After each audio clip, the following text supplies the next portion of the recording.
I have fought the worst of all wars and witnessed the redemption of evil. I have seen balance restored to the Force. But order can turn to chaos, as it did when I was born. Now, with my loved ones and my loyal allies, I face a new challenge unlike any before. And I'm not sure at this time we can win. Star Wars Vector Prime by R.A. Salvatore, the first novel of the new Jedi Order.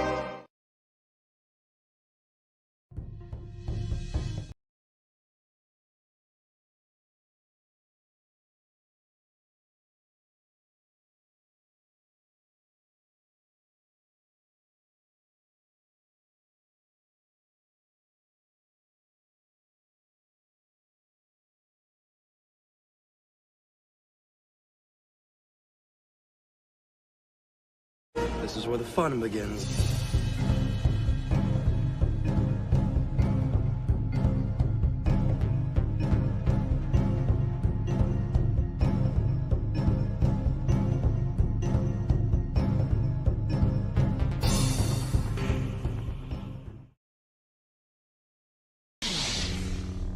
Are you sure?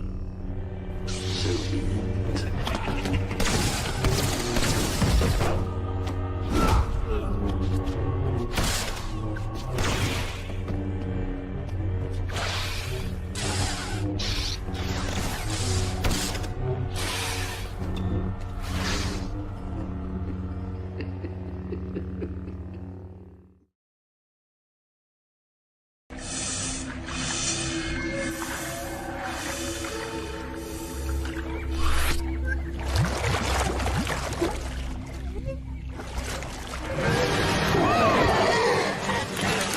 Did you miss me?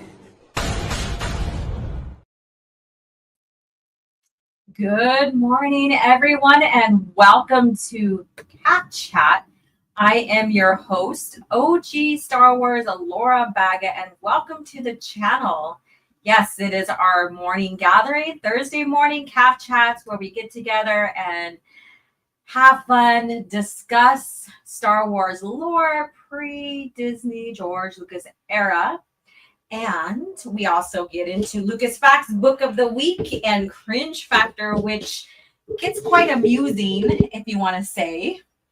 And I see people are barely hopping on, so I'm glad you are joining here. So I'll give you guys a couple more minutes. And yeah, so today we're going to get into the state of the New Republic once again, and we are in the timeline of Balance Point still next week. Actually, I have an announcement about next week, but when we return, we'll go past that and we'll talk more on the other events that's going on during the new Jedi Order, pertaining to the Jedi, pertaining to the Imperial Remnant, because they're not too much into the scenes, into what the state of the galaxy, even though we had a hint of what's going on with them earlier. I believe it's post Star by Star is when we get more into the Imperial Remnant, when Luke and them set out, or is it Leia? They set out, it's Leia first, and then Luke joins. But when they set out to ask the Imperial Remnant for help, and we see them saying, why should we help? You know, they haven't really bothered us. The bomb hasn't really bothered us. So why should we give you guys support? Blah, blah, blah. We're fine over here. And then they do get attacked. They have an infiltrator, and Pelian's gets attacked, and he gets put into a Bacta tank. And there's such a wonderful event behind that with him facing down Vorik, or whatever his name is, who was a bomb. And yeah, so we get more of the Imperial Remnant, later in the series than right now. Right now, we're seeing mostly the state of the New Republic and how the government is handling this. And once we see the fall of Coruscant, you will see like why and how that happened, and how these government officials were only thinking about their planets. That's it. Yeah, so we'll get more into that as we start moving along. It's New Jedi Order is friggin' dense. It's dense in content. and it's all in a good way, I guess you can say.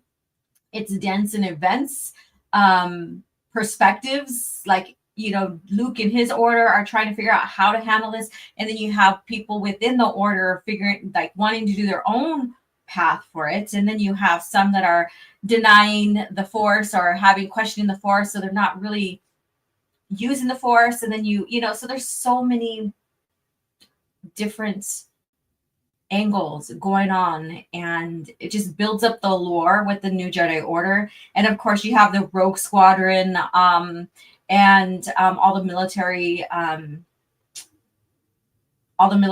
how they're handling it, I guess you could say. Then you have the Hutts and how they're conniving just to save their sector, and how that backfires. You know, so there's so many depths in this the series. I don't understand how some people think it's boring. I really don't. I don't understand how people think that the reading through is boring. There's nothing really going on, or it's slow. Yeah, there are, like, Star Wars is where you have those moments that are, I would say, what, quote unquote, quiet or whatever, but it's not slow in the sense of, I would say reflective, but it's slow in the sense of, like, it slows down and it's boring, I guess you could say. So I don't know. That's just me. So how are you guys doing? The chat, it's like we're silent kind of in the chat today, and I'm not used to that, but it's okay. You know, I'm not going to claim I have a headache and just disappear, you know, you know, so it's like every week is different, but every time we have a Caf Chat, we really, really have a good time as soon as people start rolling in, and it's all good. All right, let's see who we have in the chat going on right now. So we have Gondarian Cowboy. Hello, how are you doing? Thanks for joining in and popping on and hanging out. Swift -1. So Matt G, hello, how are you doing? And of course the coffee mugs. And everybody, like, subscribe, and share the stream out. Let everyone know that we are live this morning, and we're carrying on with the new Jedi Order conversation, plus cringe factor. So cringe factor, basically, and I'll just give you the title hint right now. Star Wars' best TV show is more true to George Lucas' vision than I've ever realized. And this is L. Cooper, whatever his name is. So I have never read an article of his through Cringe Factor. So this should be interesting. And this is going to go into Underworld, the show series that George announced in 2005. And by 2010, basically it was canceled. So they said it was postponed, but it was basically canceled during that time. So we'll get into the nuts and bolts about that as well, and why people are strawmanning this and trying to use it against Disney Star Wars, which has no association with, because this is a show that was being fruitioned, I guess you could say, being brought out, or in ideas and stuff since 2005. And then 2 years before the selling, before everything, is when it was canceled. So, but the thing is, when you look back into the history of Iger basically romancing George into selling, it was basically a year and a half, maybe a year, a little over a year and a half, that he was romancing George into selling, planting those seeds. And if you get, this has been talked about when it first came out. So if you get the book from Bob Iger, Ride of a Lifetime, or whatever it's called, that biography, that reflection, there's a chapter called Star Wars, and it explains everything in there according to Bob Iger, between him and George and the relationship, and how he was basically planting seeds for George to sell. And none of this has anything to do with Underworld, and Underworld has nothing to do with that.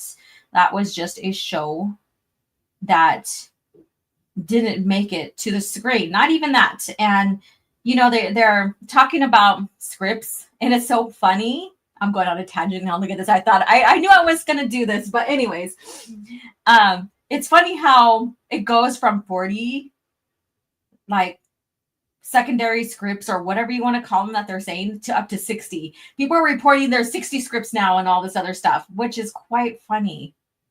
Yeah, there's a lot of straw manning. There's a lot of speculation and using those speculation as facts, which is the grifting type thing, right? You know, people talk like that and make it sound like it's fact because it's just a grifting. It's something to hold on to right now to get the views and stuff. And, you know, I have a video on my channel.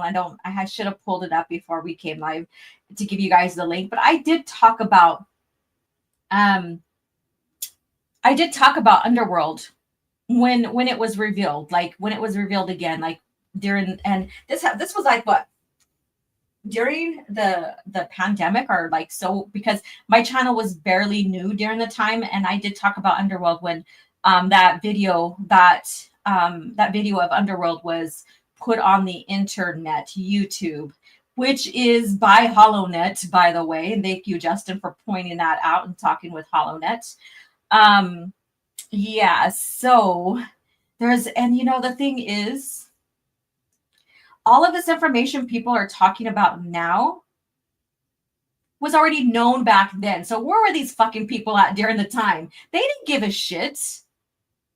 They only give a shit now because they're straw manning to make Disney look bad. It's all a fucking grift. Oh my God. Anyways, okay, so I told myself I wasn't really going to go on this tangent, but here I am. Let me see. Let me finish up here. So Star Wars Marvel Purist is here. Force choke the like button. And I highly recommend becoming a channel member. I want to discuss setting up time to do book 2, Rebel Agent of Dark Forces, here within a couple of weeks or a few weeks, because next week I will be gone. So maybe the 30th, the 30th, I'm hoping let's do this, because I want to do it sooner than later. So this goes into my Thursday for next week announcement. I will be traveling in the morning to go to Colorado. I'm finishing up my trainer to be a Primal Flow Master Trainer, our lead. So once I finish that, I will be official trainer for Primal Flow, which means then I'll travel around like mostly the West Coast, leading certifications in that Primal Flow yoga format. So I'm super excited about that. So I'll be gone from the 20th through the 25th. I get to go visit some family too that live in Colorado. So I'm taking the time and advantage of visiting my sister and her family and everybody that lives around the area where I am going for that training. So there's no Caf Chat. And so I'm thinking the 30th at 7:30. Now, channel members, I like the webinar format under StreamYard for this kind of event for channel members. So all you have to do is once the link is up, register. You'll get your link in the email. And then all you have to do is click on the link and join once we get started. So it keeps it very private, especially when we do watch parties. So just say like, I want to do a watch party of Revenge of the Sith because, you know, the anniversary is coming up. Then using webinar for StreamYards, you're in a private group, in a private chat, so your stream wouldn't be taken down even by YouTube. So that's a great source for those kind of watch parties. And but I'm using it for the listen party as well, just to keep it more private and intimate with you guys.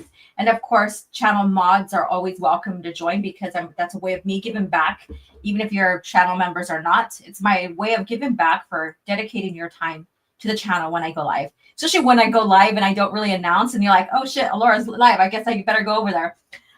Yeah. So this is my way of going back. So looking at March 30th at 7:30 for Book 2 of Dark Forces, Rebel Agent. That was so much fun sitting and chatting and talking about the book while we're listening. And, you know, and then also you joking around because, you know me, I like to joke around and a lot of you guys have that humor too.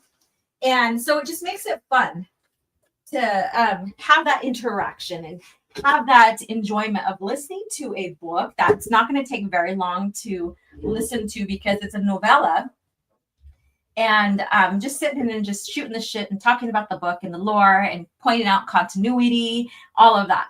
So that was amazing. I loved it with you guys. Low IQ and reading level of a fourth grader. Yeah, that's pretty much them who think, I don't know, because I think that's even like insulting the fourth grader who probably has a higher intelligent level, right? Because just because you can't read doesn't mean that your intelligent level is low, But anyways, and Diddley Squat is here. How are you doing? And of course, my other mod, smash the like button. How are you doing? Good morning, Vato. We were talking about like people I'm related to and people I know within Indian country, that's actors and actresses and people on the powwow trail and in general. And he shared with me a clip of 5 powwow dancers, and they're dancing to one of Kendrick Lamar's songs. And that's all based upon the Super Bowl, that crap going on, and it's fun. It's fun to watch. And he shares it with me. And I'm like, oh, I know these people, because I've danced with them on the powwow trail or what have you. And he's like, who do you not know or who are you not related to? Because then he shares something with me that's related to Bob Barker. And Bob Barker, the Price is Right host, is my grandma's cousin. And he's from my tribe. And stuff like that. And then he goes, I forget exactly which relative, but I think his grandpa or something like that. He's like, I wouldn't be surprised if you're not related to my grandpa who's from California. Well, my family members are mainly Midwest, not California. My family established here are California natives. So on that side, which I have no blood relation, just through marriage and stuff like that and having kids. So you never know. You never know. They might be. Which means I would be like in-law too.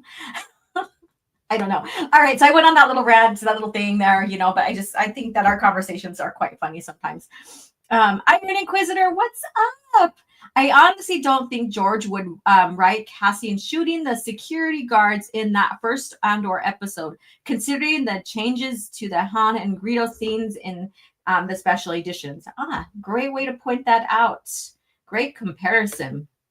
And let's see, 40 scripts doesn't equal 40 episodes. Correct.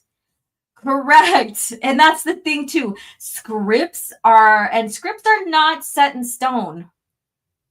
Scripts do evolve. Like how many times has like the scripts and drafts of the scripts have been, updated, like even for Revenge of the Sith or Return of the Jedi. If you go look into the making of, you have draft 4 of the scripts, and so on and so forth. So that doesn't mean anything, really. Like treatments don't mean anything because none of this is canon and they always evolve until the final product is out, right? Like even on set when they're filming, it can evolve.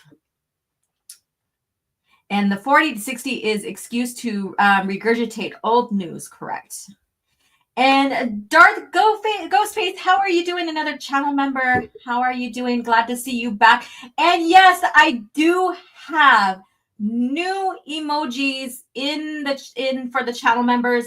Use them. I have Darth Talent. I have Revan. I have Elitist. I have Caf Chat. Check them out. And the more channel members, the bigger the emojis are, the bigger amount of emojis I can publish out, which means newer characters, newer little sayings like EU elitist, and stuff like that, and Caf Chat.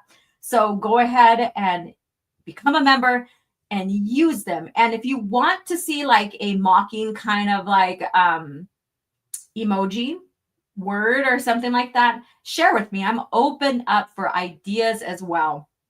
But you have to become a channel member so I can publish more. Star Wars Marvel Pure says, I used the actual statement from Lucasfilm on Grady Ranch. Yes, I remember that. And I seen the PDF that you shared. And I remember hearing about that. I never read the PDF, but I do know about the event. That's something I always knew about, like how he was wanting land to expand his studio, so he can make shows and stuff like that. And then that fell through. So he tried to preserve the land as a low cost housing development for people of low income and stuff like that. So I knew about that for quite a while now. And I think because it hit the news at one point here in California as well. So it's something that I always knew about. And these people don't fucking do their research. It's so disgusting. It's like, it's aggravating. And it's also embarrassing. You would think that these people who are like, I'm responsible YouTubers and reporting this news would do their fucking research. And that's even geeks and gamers. I'm sorry. I'm not sorry. Actually, I'm not fucking sorry. You know, putting out a video just recently saying that if Underworld would have been brought, you know, would have came out in fruition as a show, that Disney wouldn't have bought. Because of its high maturity, like it's going to be past G-13 rated. And it's going to be mature for Star Wars. Well, guess fucking what? They own the MCU. That is more sexually mature than Star Wars. So I don't know where. Oh, well, I guess, you know, from the recent reports, because, you know, it's going to be sexy. And there's people who think that, you know, the word sexy means that there's going to be sex. No, sexy is just another word of you know, being visually pleasing, you know, is one way to see it. Doesn't mean sex. Doesn't mean there's going to be sex scenes. It's so fucking stupid. All right. Hey, what's up? Just, yeah. I love it that you guys are talking with each other. Mike Casillas is here. It's only for views. None of these clowns even like Star Wars. At best, they are normies like Theory, and that's being generous. Let's see. Book 1 of Dark Forces was great. Yeah, that was such a great time. You guys were amazing. Just talking in there, sharing your lore. We also had at least one person that has never read our experience, Dark Forces. Soldier for the Empire. So that was great, just seeing their reaction as well. And so it's such a beautiful thing to see someone experience a new EU book or trilogy for the first time, and giving their input, their insight, and all this stuff is such, it does my heart good. Even if there's things that they didn't like about it, that's fine. At least you're stepping into a greater world, right? All right. So my grandpa is a Walsenburg, is in Walsenburg. Okay. And Jordan is here. How are you doing? Dark Forces trilogy by Dates is incredible. Yeah. I've never really learned how to say Dites. Like, I'm sorry if I pronounced that wrong. I hope everyone's doing terrific. God bless. Yes, and I hope you are doing great as well. Wilsonburg. Okay. So a member chat from 12 months. Thank you so much. When I asked how Jar Jar Jargons thinks the Thrawn trilogy contradicts the prequels, someone told me it claims the Clone Wars take 3 years before the Phantom Menace. Does that mean it contradicts G canon? It does not. No, there's nowhere in the Thrawn trilogy where it says that it takes happens 3 years before the Phantom Menace. There is a hiccup in time frame, which is like a 5-year gap. I did the calculation. It's just 5 years difference. But that's it. So I don't know. I don't think that people have their story straight and do their math and their homework on what the contradiction is, or the slight contradiction, which could be taken as, Imperial propaganda of making events and timeline looks different and stuff like that. I mean, you can go that route and stuff. It's not a big hiccup, and there was no reason that Lucasfilm needed to really fully correct such a dated error, I guess you can say. So hopefully that makes sense, and no, it really doesn't contradict the G canon whatsoever. OG's Underworld video. There it is. There you go. Thank you for finding. I was gonna look for it last night. I was looking for it earlier before last night, and I just briefly went through and didn't find it. But I had a lot of things going on yesterday. It's a quite busy day for me yesterday. But what day isn't busy? Let's see here. We're going on the half an hour. We're going to get going into our Lucas facts and all of that. But I want to finish saying hi here. Lucas Gerson is here. Dark Forces is greater than Andor. I'm pretty sure Kyle Katarn is more in line with George's vision than Cassian Andor. Haha. Yeah, we'll get into more of that too. Let's see here. Low IQ and reading level of a fourth grader. You talking about my review? Hey there, John Gets Gaming. Yes, and I just got, I had the pleasure of watching your review this morning. One of the things that kind of like, I was just like lollygagging, I guess you could say, before I really finished prepping a little thing for today. Great review. Go ahead and go and subscribe to John's channel and check out his latest review. I really loved it, enjoyed it, great job. And and I'm excited to see how you're reading through your first time reading through New Jedi Order is for you. All right. And I've been doing phenomenal, just been researching Lucasfilm from the past, reading interviews, looking at novels, resource books, reference books, comics. New Jedi Order and Legacy of the Force are some of the best. Woo, that's a lot. All right, let's see here. Tonight, more New Jedi Order with Matt Wilkins and Tim. So Matt and Tim. And they'll be going into deep dive of Dark Tide Onslaught. So I probably will be there in the chat. I do have to teach today at 4:30.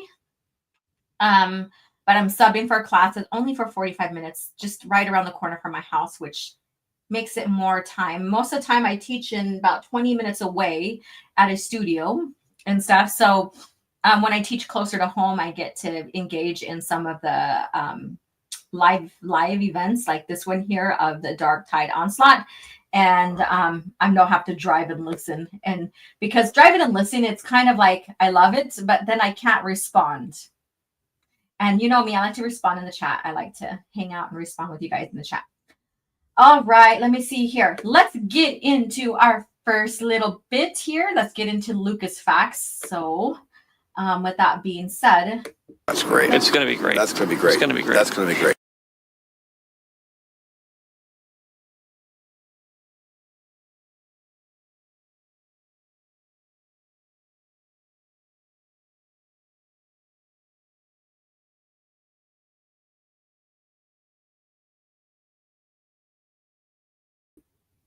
All right.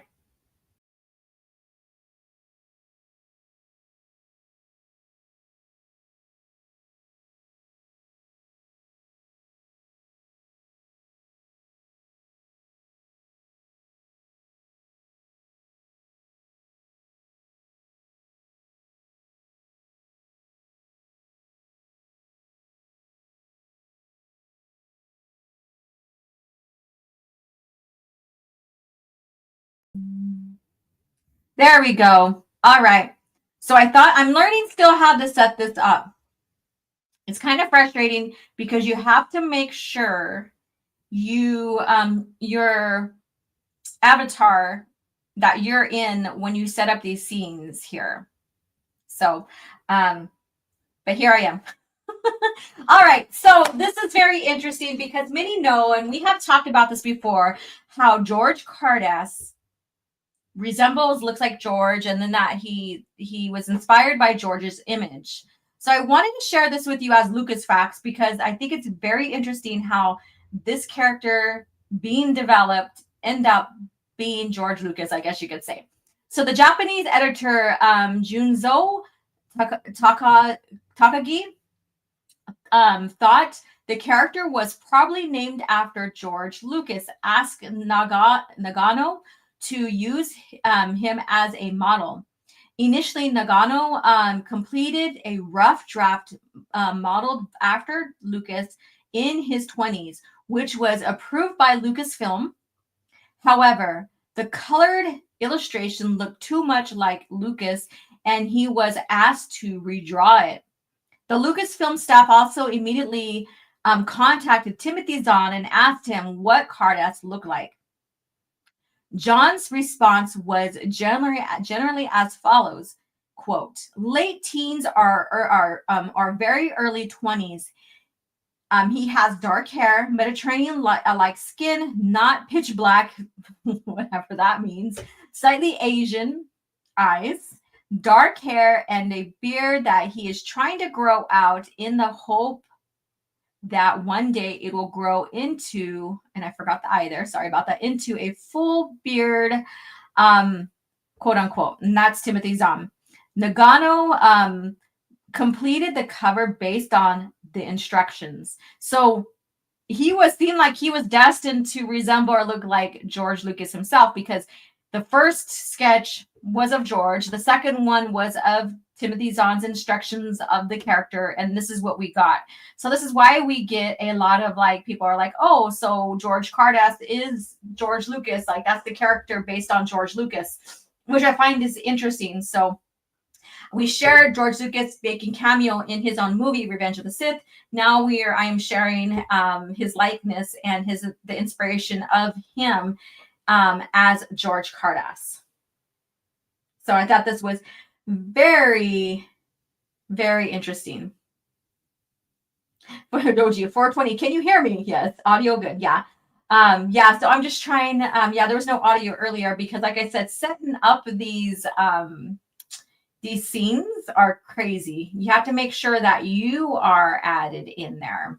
So I'm still learning, but I think it's really easy. Well, I'm going to say not easy, but I think it helps streamline, especially if you have scheduled things to talk about, then you can click through.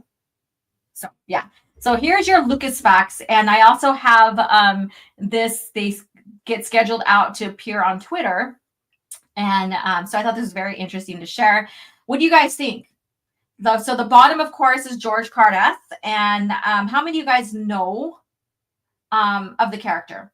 And yes, a soul assassin what?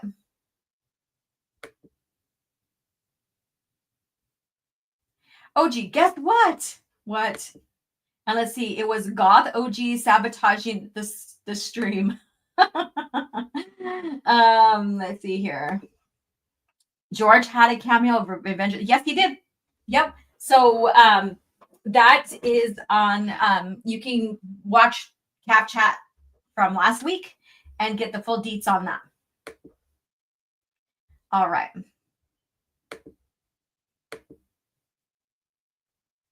Yep. So it was the opera scene. Yeah. All right. So I thought that this was very interesting. So here we go. Guess what? Oh my God. What is wrong with you, Soul Assassin? I did not fall into that trap. I thought maybe you had something to announce or something going on. I don't know. Oh my God. All right. So this was quite interesting. It's posted on my Twitter now. And so let's get into our book of the week. But however, let's go ahead and listen to this here. Where'd it go? Damn it. I hate when I lose the... Oh, here we go. Someone asked me to give the best reason why someone should read the Expanded Universe. After giving it a lot of thought, here's what I have to say. The Expanded Universe respects the reader. In the Expanded Universe, Luke Skywalker's optimism continues where it left off in Return of the Jedi. He's fulfilled hope to the galaxy, just like Obi-Wan said he would, not like the Disney movies where he gave up on the Jedi, or even the whole galaxy for that matter. The character you see in those movies is not Luke. Luke isn't a quitter. He's not a pessimist. He's a leader. He's inspirational. And he's always there for his friends in times of need. Another character is Han Solo. He's introduced to us in A New Hope as a loner, a man who cares only for himself and nobody else. But by the end of Return of the Jedi, that all turns around when he finally finds friends he can trust and a true love to spend the rest of his life with. And that's exactly what he does in the expanded universe. Han is a devoted husband and father to Leia and their kids. He loves his family above all else. In the new movies, Han turns out to be a selfish deadbeat dad who ran out on his family when things get tough. It's a complete 180 from the character that we saw from Return of the Jedi. Now, another thing the EU does is it rewards its readers. Attention to detail when it comes to continuity has never been done at such a level as when it was performed by the expanded universe. Avid readers will constantly be rewarded for their diligence as comics, novels, video games, and even children's books share connections throughout the entire series, making it almost a flawless, continuous story. And though it has its minor flaws, it's still the best overall story and continuity out there, period. That's what the EU does. It respects and rewards its readers. And that's the best reason you should give it a try. Long live the expanded universe.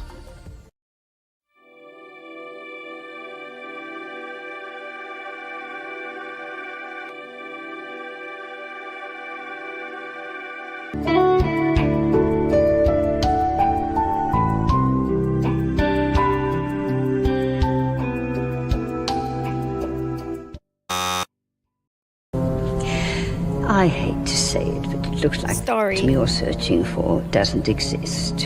Impossible. Perhaps the archives are incomplete. If an item does not appear in our records, it does not exist.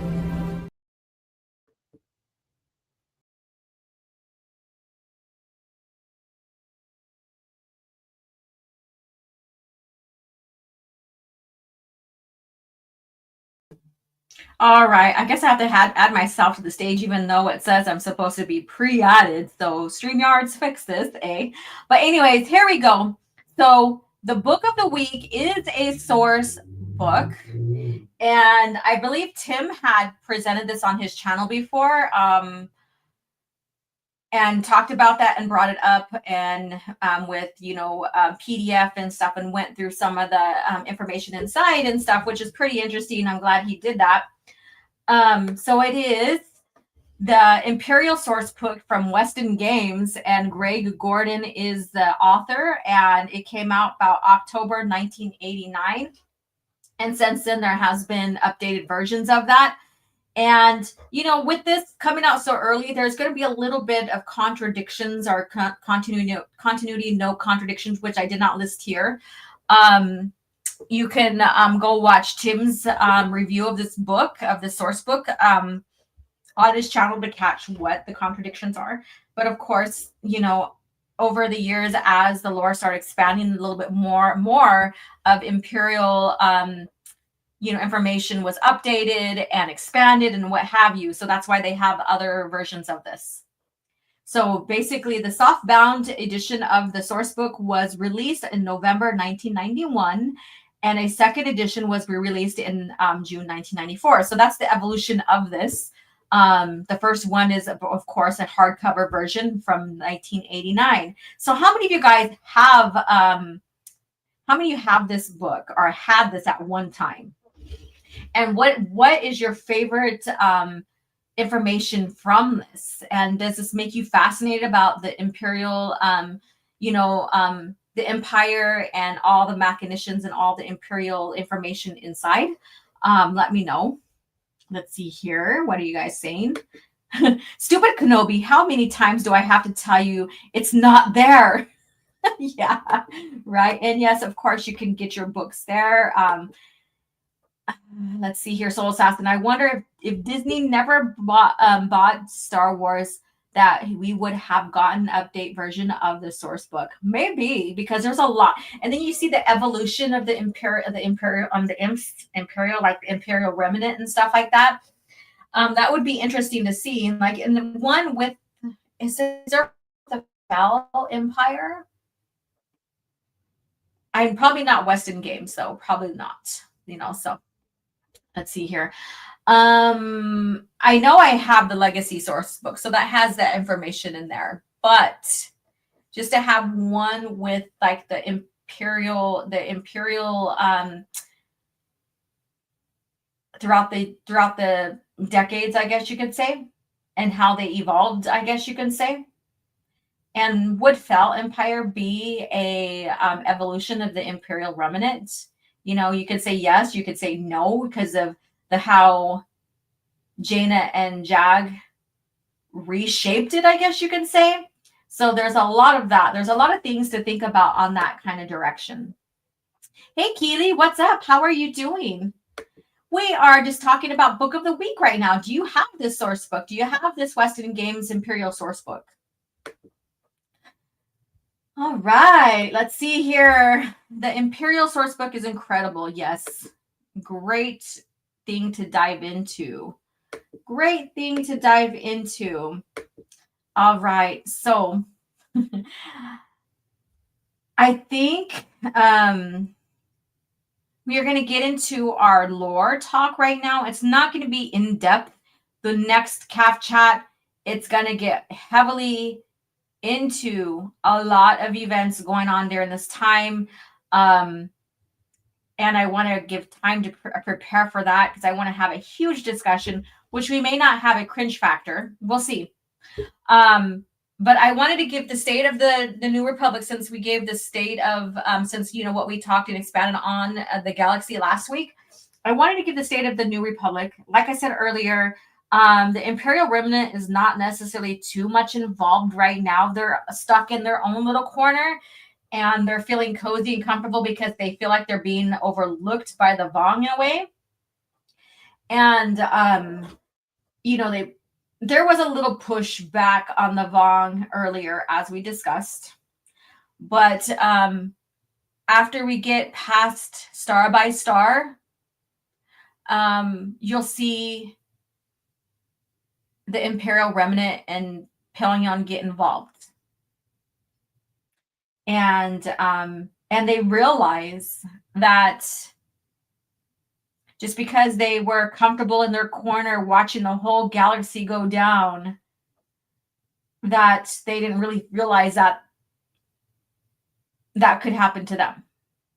And there's a whole scenario that happens to where Pyongyang's, like the infiltration of the Vong within the Imperial Remnant, and how Pyongyang points out to his people how they got too comfortable thinking that they were going to be left alone, and bam, shit happens. So there's a whole big story behind that I can't wait to get to, but we're rolling along in the timeline. So we're in the balance point timeline, which is 26 ABY. So we're going to get into that. But let me see what you guys are saying. Fel Empire is basically a redeemed version of Palpatine's Empire. In a way, I guess you could say that. You know, and how the Imperial Knights were made to make sure that, you know, their leader, or any leader within the faction, doesn't go dark and stuff. So it's like they're like the sister order to the Jedi Order in a sense, because of who is responsible for creating them, right? And that's one thing that's a huge frustration for me, is not getting that story development, because I would have been so interested to see, like, reading about Jaina and Jag in Legacy, the beginning of Legacy, and towards Crucible when they get married, and how there were hints of her making a sister faction or another faction to her uncle's order, and hinting on what's to come, right?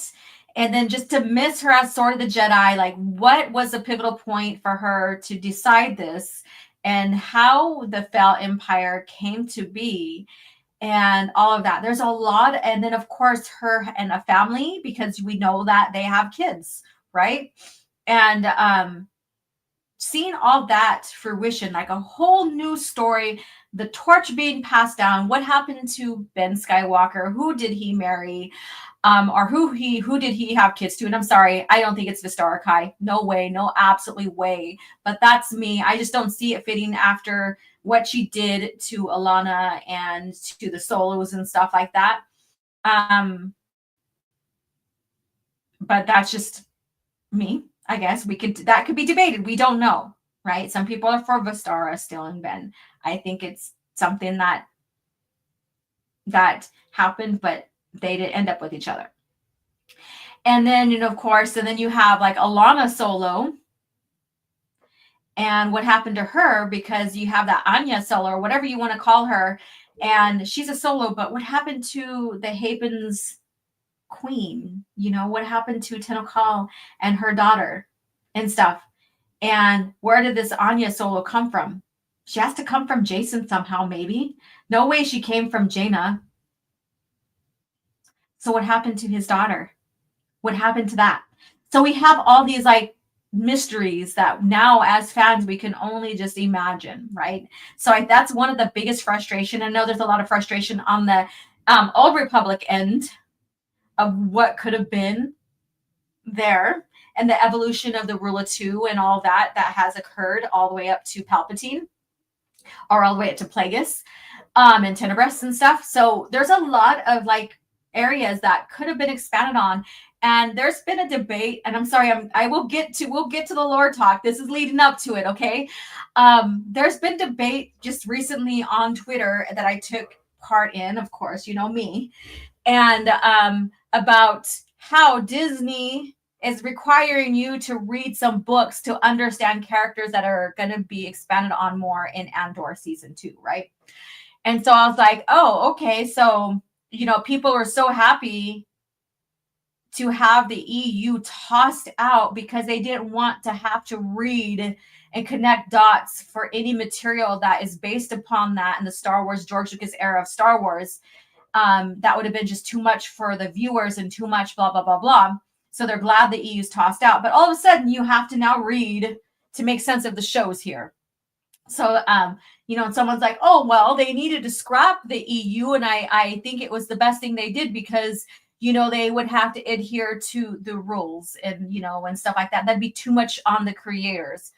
And so my cross point is the creators that were, and, authors and everybody that was expanding on the lore up to the buyout did not have a hard time adhering to the world building and the lore and the rules set by Lucasfilm. So how would it be different under Disney? And there's so many stories that were coming out that got canceled. And they're like, oh, well, they couldn't fit in a show because it's too packed. There's too much going on post Return of the Jedi, and they had to just scrap it, blah, blah, blah. I'm like, well, they could have done a show in the time frame of like Legacy where there's a huge gap and connect the dots, connect the pieces, right? They could have done a show like between New Jedi Order and Darkness Trilogy and make it about Jason on his sabbatical, learning about these other things and that, and then maybe have like glimpses of what's going on in the galaxy for Luke and them during that time of quote unquote peace, right? Given that little hint. Or they could have done something like between Bane and Plagueis on the Rule of Two. There's so many possibilities, and it's not hard adhering to world building and to the rules set by George Lucas.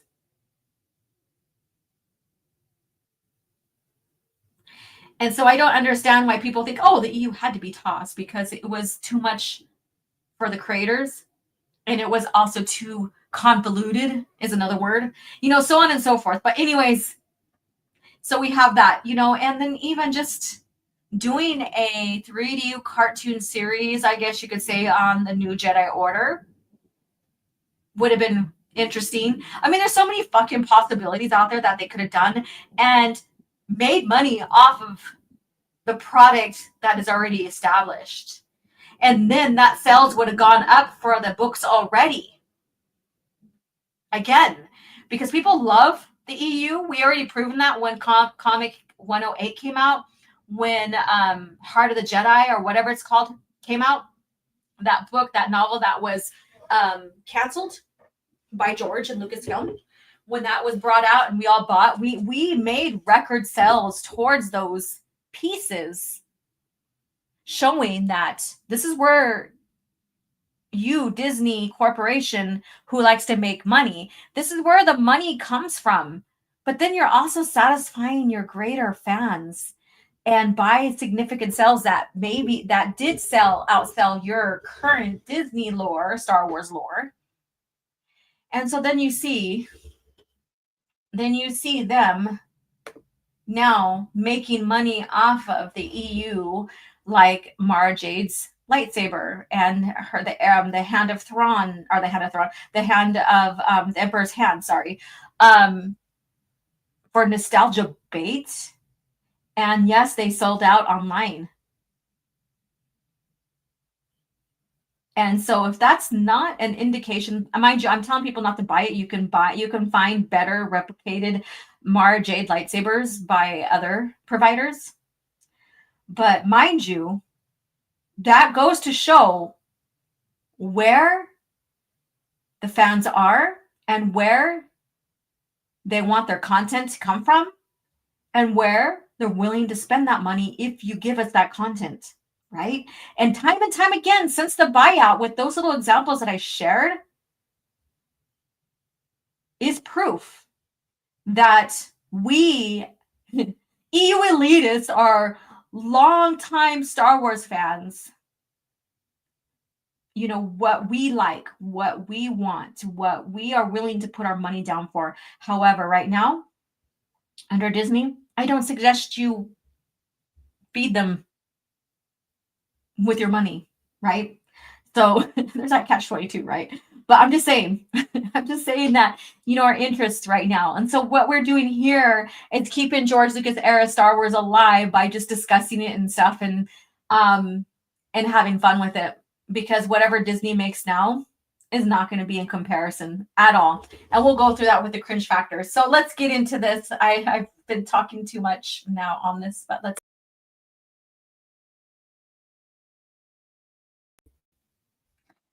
All right, so here we go.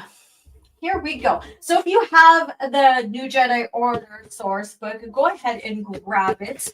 It's a good source to have on you. It's a good source to have in your library.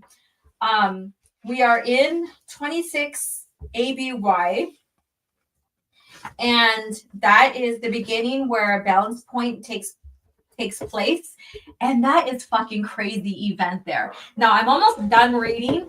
However, I put down the book because I've been doing a lot more art than anything else as of lately, and I'm getting ready to make professional copies of my Boba Fett origin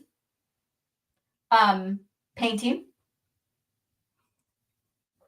And I will share. I don't have my website redone yet to put up my gallery, but if you absolutely want copies of them, I will share in my YouTube community, in my Twitter community pages on what sizes are available and for price, like how much they will be. If someone wants the actual painting, of course, that's going to be a lot more in cost, but I'm willing to start selling. I'm willing to sell the originals. Now, that right there compared to professional copies is going to be a lot more. But just letting you guys know. Let me see what you guys are saying before we get started here.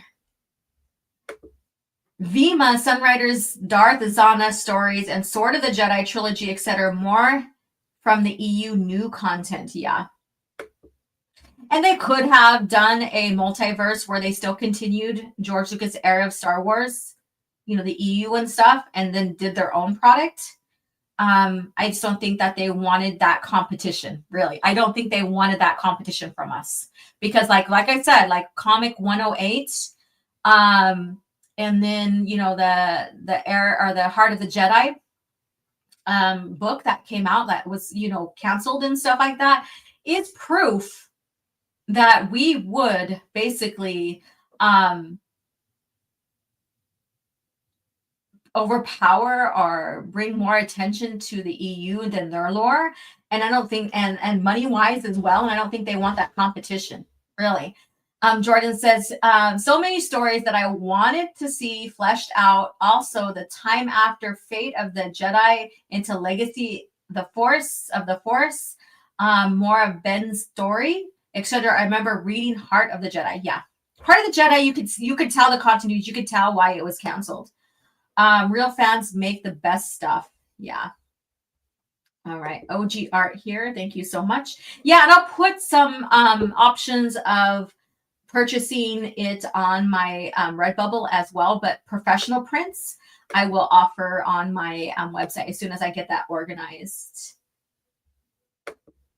OG Star Wars original art is so great. Thank you so much. I appreciate it so much. All right, so let's get into this talk because I'm just having fun rambling and just sharing points on why the EU is a hell of a lot better even today, and we've proven time and time again that's where what fans want.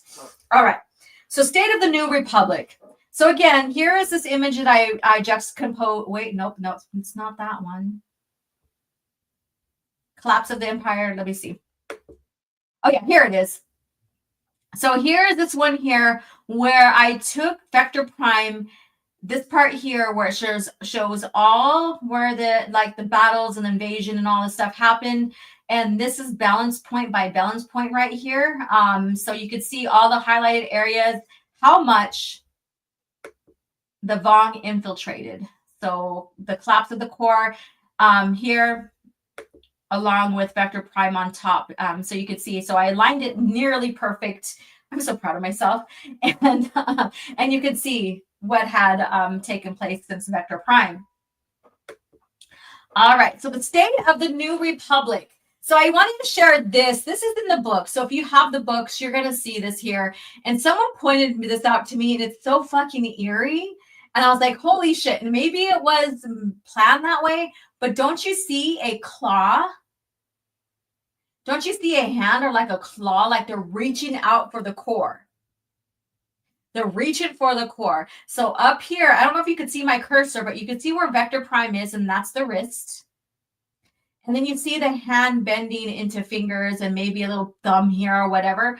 They're reaching for the core. That was brilliant. Hey, Star Wars Gran, how are you doing?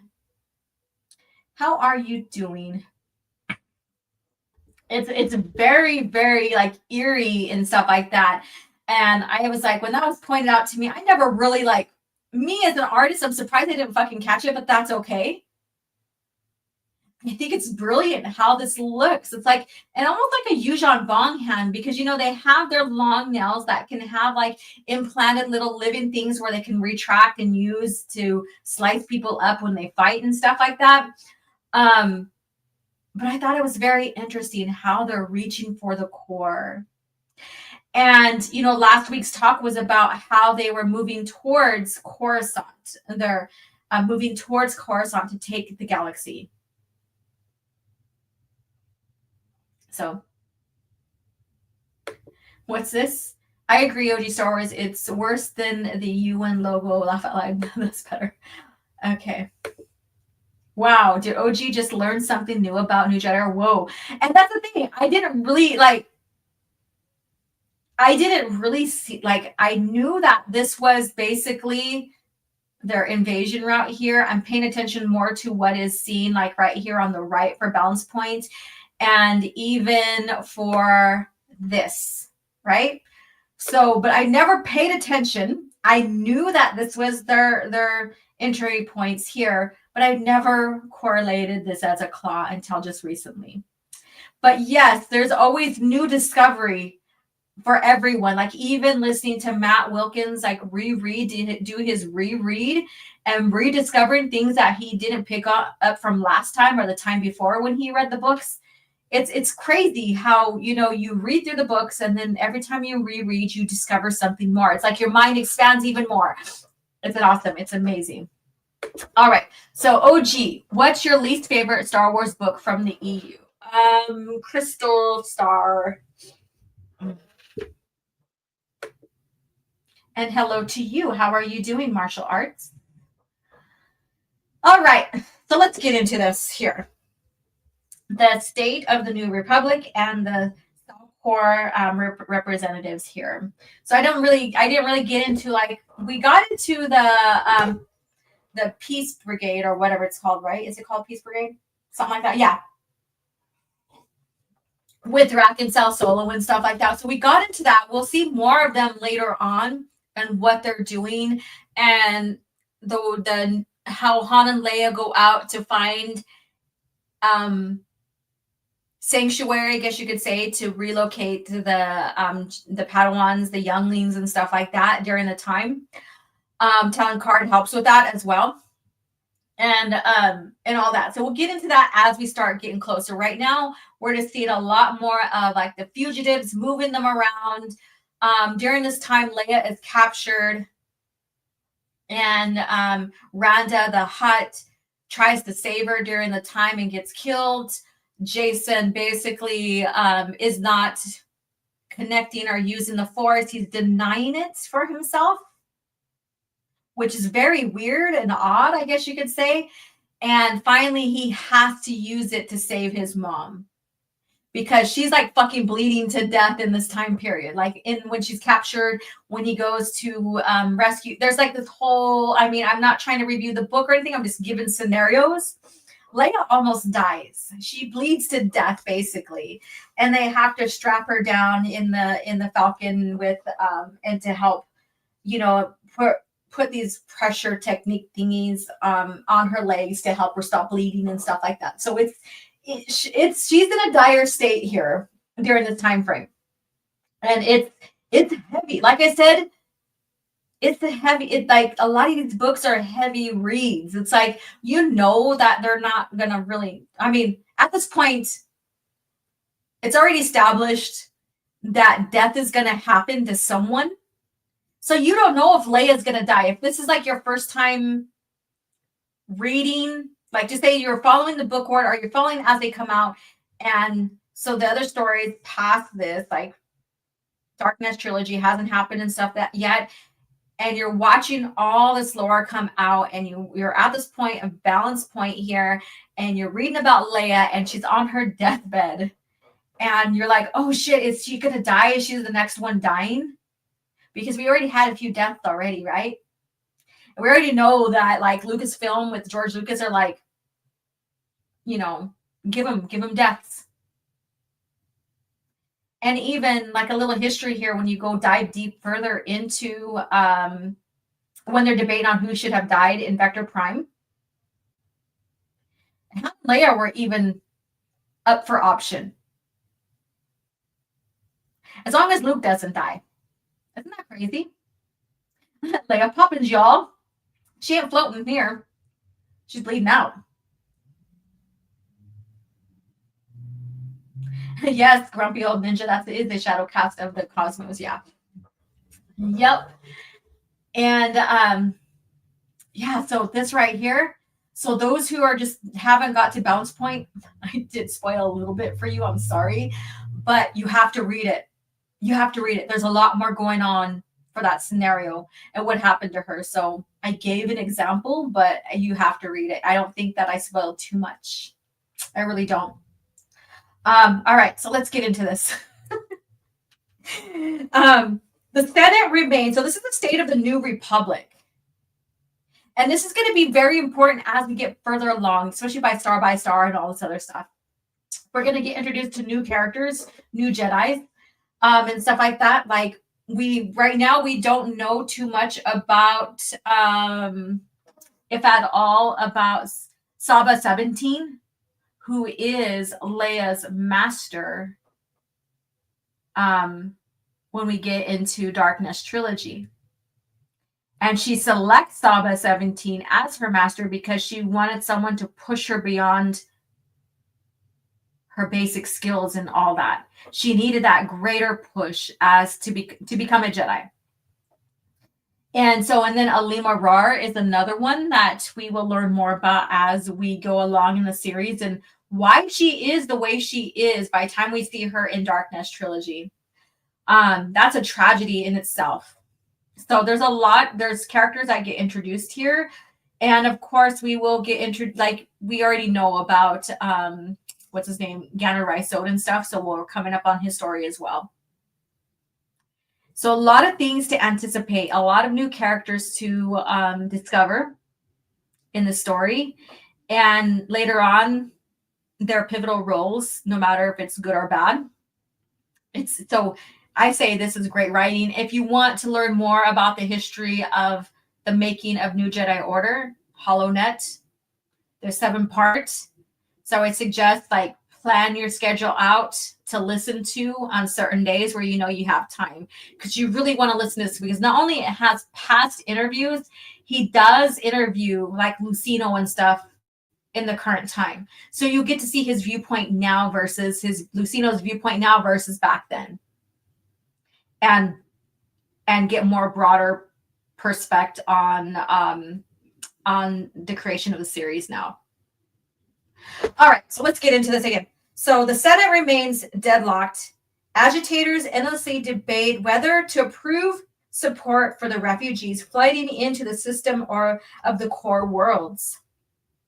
Despite all reports of the Priorite Vong's aggression, many still oppose taking a more aggressive stance against the Yuuzhan Vong. Isn't that crazy? Like opposing an aggressive point, even though you see the Vong basically destroy worlds, commit genocide, or enslave.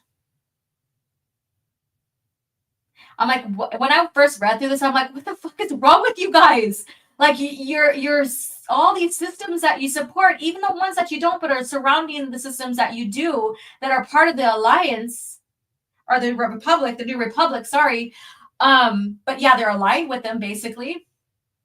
You're not doing shit for them. And then resources are being fought after and for the refugees. And, you know, and who gets what per species. Yes, Balance Point was great. There's so much going on in this book.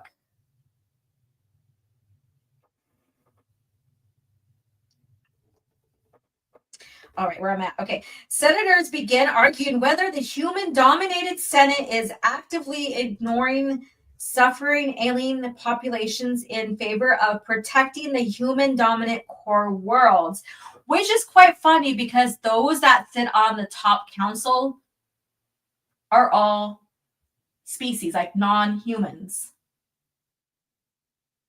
But of course, in Star Wars, like humans maybe are the dominant species, because since their evolution from Coruscant, yes, last week I shared that humans are hinted to come from Coruscant and evolved from a species on Coruscant. But since they spread throughout the galaxy, I guess you can say, creating colonies and adapting to different worlds and stuff like that, they became a predominant species, I guess you could say. But you have, like we revisited a while back in the beginning of our New Jedi Order talk, is that you have these species, these non-humans, who are basically their reaction to humans and what's going on right now is the product of how the Empire treated them. And so they're reacting based upon that. But then again, when you read through, like even in Balance Point, you will see what species are treated better than others. And this prejudice is not just like humans against all species, other species, non-human species. You see like the Wren that are casted aside, even though they're the most dedicated species in the galaxy. If you treat them well, they will treat you well, kind of thing. You see how this prejudice is not just humans versus non-humans, that this treatment is based upon if your species has someone in a higher government seat as well. And when you hear them talking about this, like I forget who it is, I'm sorry, but Luke is debating with one of them on the council, and he's like, I'm not worried about any other planet but my own. And Luke is like, I am worried about every planet, basically. And I'm paraphrasing right now. So you have that back and forth going on. on who is worthy enough. And then the past feelings of how the Empire treated non-humans. So you have all these conflicting stuff of like survival of the fittest, but also the trauma of the past. And, you know, so I don't know why some people think, oh, this is such a boring read when you have all this information going on here that relates to the past. And these conflicts within its own government and its own systems and stuff like that, as refugees are fleeing, as Vong keep attacking and following. It's like they feel like it's almost like these refugees find a place to settle and then bam, the Vong attack again. You know, it's like they're right there behind them, just like stepping on their heel. And there's such a great sense of urgency. And when there's such a great sense of urgency, that doesn't make a fucking boring story at all. All right. Anyways, let me go on. All right. The political system has been effectively dreadlocked. Humanitarian aid from HAPE's consortium is making the quote-unquote refugee problem more manageable. So here we have HAPE's, who was basically caught in the crossfire from Centerpoint Station, where I kind of blame Jason for Akin decision on shooting. If Jason would have just listened to his brother, Anakin, when Anakin was like, I could have made the shot without destroying the HAPES, then we wouldn't be in this kind of situation, you know. But, you know, HAPES after their tragic loss of 3/4 of their fleet, right? They're still helping out. They could have backed away and relatively remained safe where they're at, their location. So, you know, so there's that. So this right here is like refreshing, because they could have been, fuck you guys, we're not helping you guys or whatever. You guys put us in a circumstance where we lost half our fleet. Why should we? But then again, and then you have also the story of like Leia going there and asking the HAPES and her being ridiculed because she never took, Sorrel's hand and stuff like. There's that whole story behind that. But in the end, they're still stepping up to help. Let's hear. But the ever-growing number of homeless beings is putting pressure on any who would help them. Solutions depend on a range of sources few planetary populations are willing to part with in the expanding chaos. The New Republic military remains in a pattern of retreat. That's crazy. So they're retreating to the core. So basically the Vong is in the advantage here. They're pushing them towards the core. They already know what the New Republic was capable of. They know that the New Republic knows there's weak spots, but they know that they're still superior in this. And they're pushing them towards the core so they could take over the core. Because as they penetrate, as they move through the systems and destroy and even destroy their planets, the ship providing planets and stuff like that, they are weakening the New Republic's defense. So by the time they get to the core, they're going to be really weak. See this, what's going on here? Okay. The New Republic military remains in a pattern of retreat. Whenever it is on the verge of fighting off the Yuuzhan Vong advance, it suddenly finds itself in a position where it must defend a star system whose population wants to surrender to the alien invaders. In addition, it is often given confusing or detrimental instructions from the divided Senate. And that's the thing too. The Senate is divided right now. That doesn't help. Let me see what you guys are saying.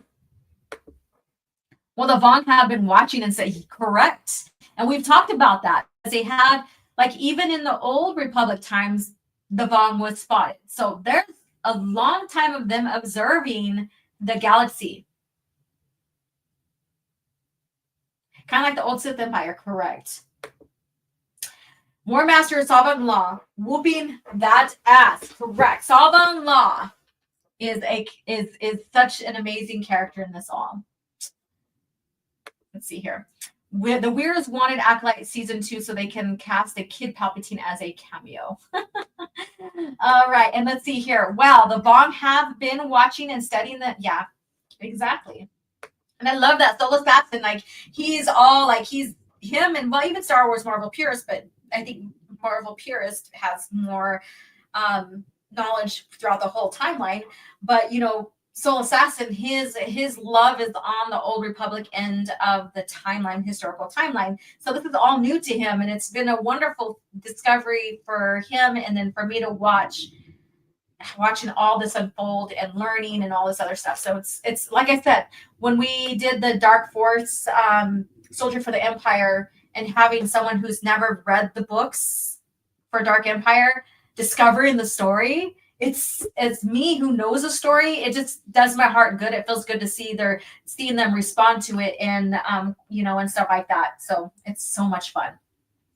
Martial Arts says, and Darth Plagueis novel makes it clear that that it was Palpatine that was causing the imbalance, and he needed to be destroyed, and not the Sith Order. Let's see here. I'm learning. Yes, you are. You are, and I love that. All right. As Luke Skywalker continues to attempt to guide the Jedi down the moderate path, Kip Duran's followers become more aggressive and fanatic in their assaults against the Yuuzhan Vong and the Peace Brigade. So yes, the Peace Brigade, we're going back to that. They're the ones that are whispering to these planets on surrendering. That if you surrender, then you won't see devastation like you've seen the past planets who were fighting against the Vong.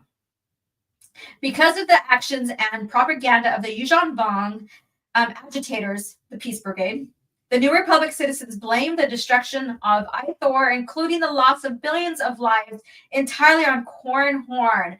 And we haven't seen him because right now he stepped away because he knew that this is what was going to happen.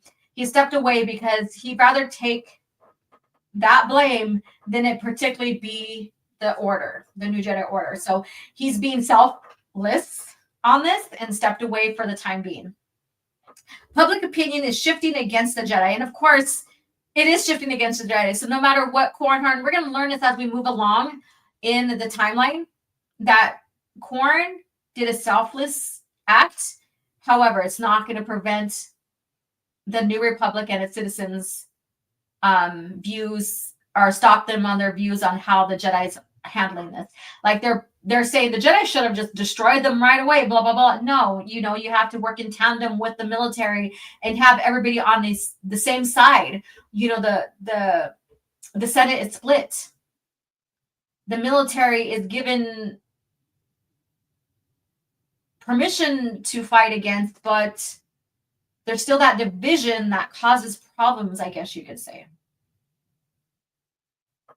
Against all odds, one element of the New Republic is functioning almost perfectly Salcor. Despite limited means, planning, time, and resources, it mostly is meeting the refugees' basic needs. However, growing conflict among the species of the galaxy have already started to impede on its efforts.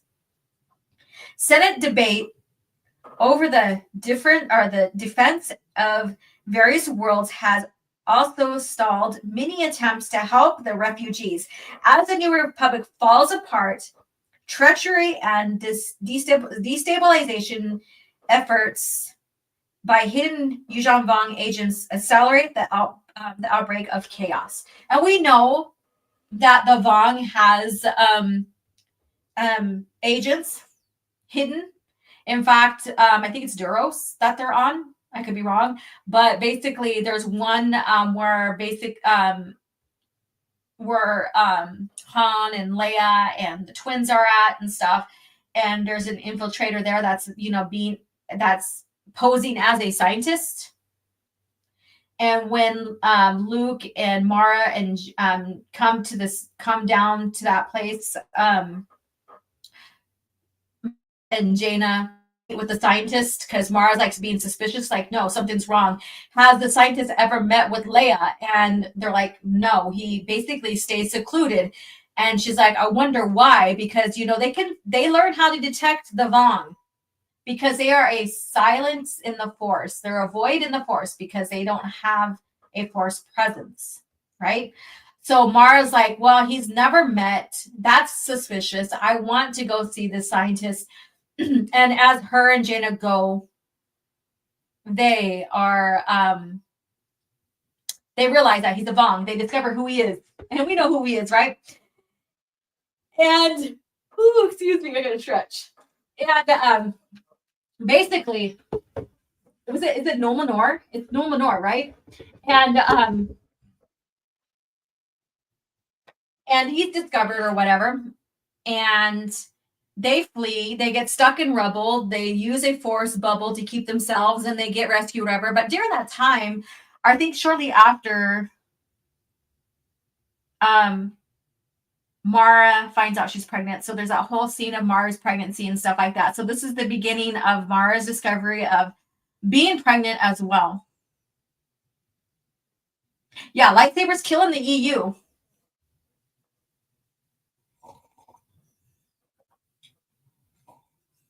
Yeah, Cornhorn has a Batman moment at the end of Ruin. Yeah, so there's that.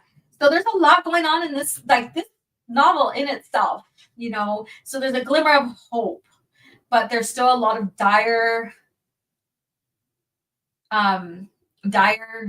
I guess you can say, where there's a lot of there's a glimmer of hope, but there's also the loss of hope going on. So there's so much going on. There's so much depth and raw in this because of what's going on and how the government's treating its own citizens, and how sectors are treating refugees as well.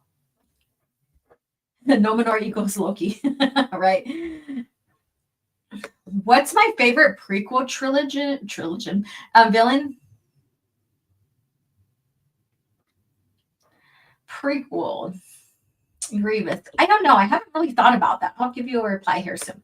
All right, so Assassin, I wonder if the Crimson Council was still in power, would they have become the Vong puppet government? Wow, that's a great question. They had Nomenor controlling the shadows. Damn it, OG got me thinking of what ifs. Yeah. Darth Sidious.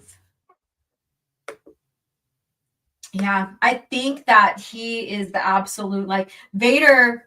I love him as a villain, but his effectiveness is after the PT all the way into the OT.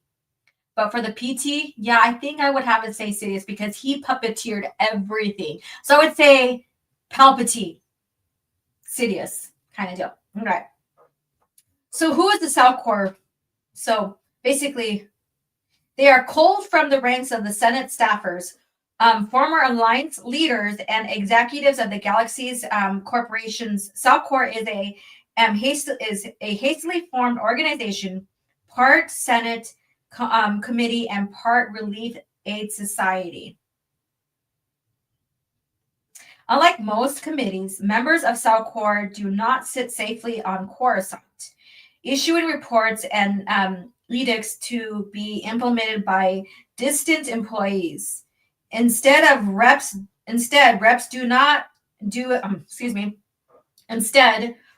do as much as the work and implementation of solutions as anyone else. With the rapidly growing refugees crisis, the galaxy is facing hundreds of thousands of new beings joining the flooded refugees every day. So this is the impact. This is the impact from the Vong invasion. Therefore, there is no time for the leisure of debating courses of action that are then followed up with bureaucrat procedure. Salcor representatives are capable managers and skilled administrators, capable of creating innovative solutions under pressure. They combine innovation, selflessness, and leadership skills. Representatives stretch resources to a point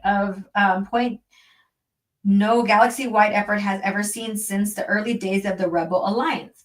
So there you have it. So, and they're very straight, and you'll see that in Balance Point, where Leia is trying to fill out reports to give to them on what type of aids are needed, and how there's even constraint with that in a sense, because you have to have those reports turned in before stuff is given, but then also aid is given, but also what is going on in that system and the supplies and the aid that they have, is it sufficient enough? Now channeling OG theory. Sam, the greatest of all prequel villain. Yeah. So there we have it. So this is the entirety of the progress of the invasion, both with the Vong and now with the New Republic, and how they have the Cell Corps now being as an aid administration, I guess you could say, for those in need, which still they are stretched. They are stretched thin. And like I said, we could have been here reviewing the book Balance Point, because we're in that timeline right now. But I think that what is important is talking about the events and what's going on in this timeline, not just the book, not just reviewing the book, but how is the galaxy being impacted during this time? Because when we have opportunity to sit and talk about this, like the state of the New Republic and where is the Imperial Remnant, which they're basically just a shadow right now. They're not too much involved, but we'll see more, and we'll see more of what Pellaeon has to say about that, which in itself, like I said, is fascinating. We get to see more of how the Vong infiltrated even the Imperial Remnant, and they didn't know until, Jason and Luke and them brought that to their attention when they went to seek aid from them. And, of course, one of the finest moments of Pellaeon's is from the New Jedi Order. And it's after the Vong have been discovered and they attack the Imperial Remnant. And Pellaeon's ship is destroyed. And he almost goes down. He almost is killed. He's putting back the tank. He's putting the back the tank. He's recovering. Siegel even has to do Jedi healing on him. And that's what convinces him to say, you know what, we need to side and help out the New Republic or help out the galaxy in general. But he has that pivotal moment of being in the back to tank. But people are not knowing this. They're thinking he's okay. At first, they think he's dead, because then it gives the warmongers of the Imperial Remnant a chance to sink their teeth in to try to gain control. That's always them, right? But then Pellaeon reveals himself. Oh, I survived. But then he has a confrontation with Vosk, or whatever his name is, from the Vong. And that's such a pivotal moment. It's a great read, but if you listen to it on Audible or the audiobook, it's amazing. It's amazing. So another one to look forward to. There's so many pivotal points here, and like so many other instances that are great in this huge read. Yes, 19 books is a huge read, but it's entertaining. It keeps you on the edge of your seat. All of that. All right. So with that being said, next week, no Caf Chat. I'll be traveling, making my way to Colorado in the morning, and then hunkering down for training for the weekend, finishing up my training to be a lead trainer for Primal Flow Yoga. All right, so it's the last of my training. I'm so fucking excited about that. And then I get to travel around and certify other people in that format, that yoga. So that's amazing. To quote Vader, no, I know. But when we return, we're going to dive deeper into what's going on. What's going on? We know that we find out that Mara's pregnant, and the response from Luke about that, or Mara's response about that, she's like, what the fuck is going on here? Kind of deal. And then Luke's response to it, and then how Mara reacts and Luke reacts to it, going further into the story and stuff is amazing. So it's a glimmer of hope, in a sense, in a time where feels like there's no hope whatsoever. Making my way to Colorado, making my way to town. Oh no! Yeah, we find out about it here in Balance Point in this time frame. Yeah, spoilers. Yeah, Ben Skywalker. All right. So with that being said, all right, let's see here. Let me go back to this. All right. So I'm still getting used to using these scenes. So luckily I popped back on here. All right. So hopefully that got you interested. If you're reading through the books here and you're not at Balance Point, yeah, you're going to get some spoilers. But let me tell you, it's not huge drastic. I think how the reactions and how everything pans out will make it even still worthwhile to read. More Skywalkers. Yay. I know. And yeah, so Ben doesn't have an impact here, really, because he's just a baby through this whole timeline. Well, most of it. Yeah. So it makes even Mara and Luke want to fight even further for the future of not only their kids, but realizing now that they have kids, how the future of other species kids as well. So there's a lot of depth going on here. A lot of depth. Let me see here. Anyone else that anyone else get the image of the witch from Conan with OG said she's gonna teach primal yoga? Gay woman OG. Wow. Well, humans, like instinctual movement and how humans move in general is very primal. I don't know. Don't get me into that kind of talk right now. That's not what we're here for. Peter Parker is still crying in his bathtub. Okay. All right. So with that being said, let's get into cringe factor. Let me go ahead and remove some stuff here.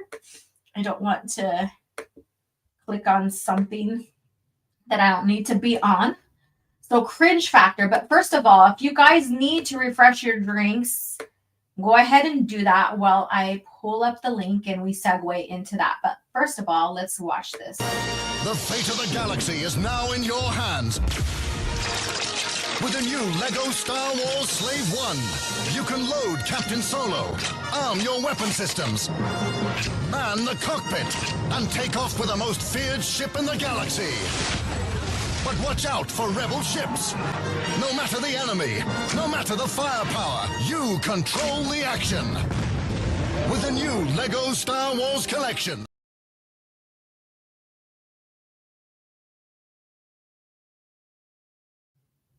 What was that about? That was weird. I don't know if you guys got that. It's like paused on my end and stuff like that. All right, so let's go ahead and continue. Caf. Lots of it. For me and for the ready room. I have a feeling this mission is not one we can fly in our sleep.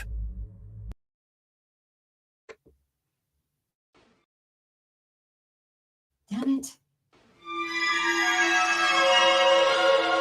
So uncivilized.